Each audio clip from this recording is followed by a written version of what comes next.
కోసం నువ్వెంత అల్లాడిపోయావు, నీకన్నా ఇష్టంగా నేను చూసుకున్నావు. నీ పిచ్చి ప్రేమంతా నాకే కాకుండా వదినమ్మకి దాచాను. అన్నయ్య నువ్వే తెలిస్తే చెయ్యిలా చేస్తాను. హాయి హాయిగా నవ్వితే ఎంత ఎంత మురిసిపోతాను. అన్నయ్య నువ్వు తెలిస్తే కళ్ళ ముందు వాలిపోతాను. నీరు పంచి రంగు ప్రేమకే పొడు పడిపోయే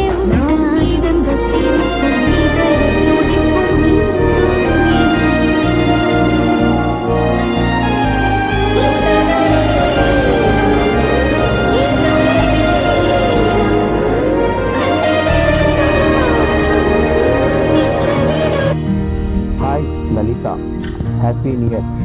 జాగ్రత్తగా ఉండండి. నా వదిన, అమ్మ కోసం బాగున్నారు.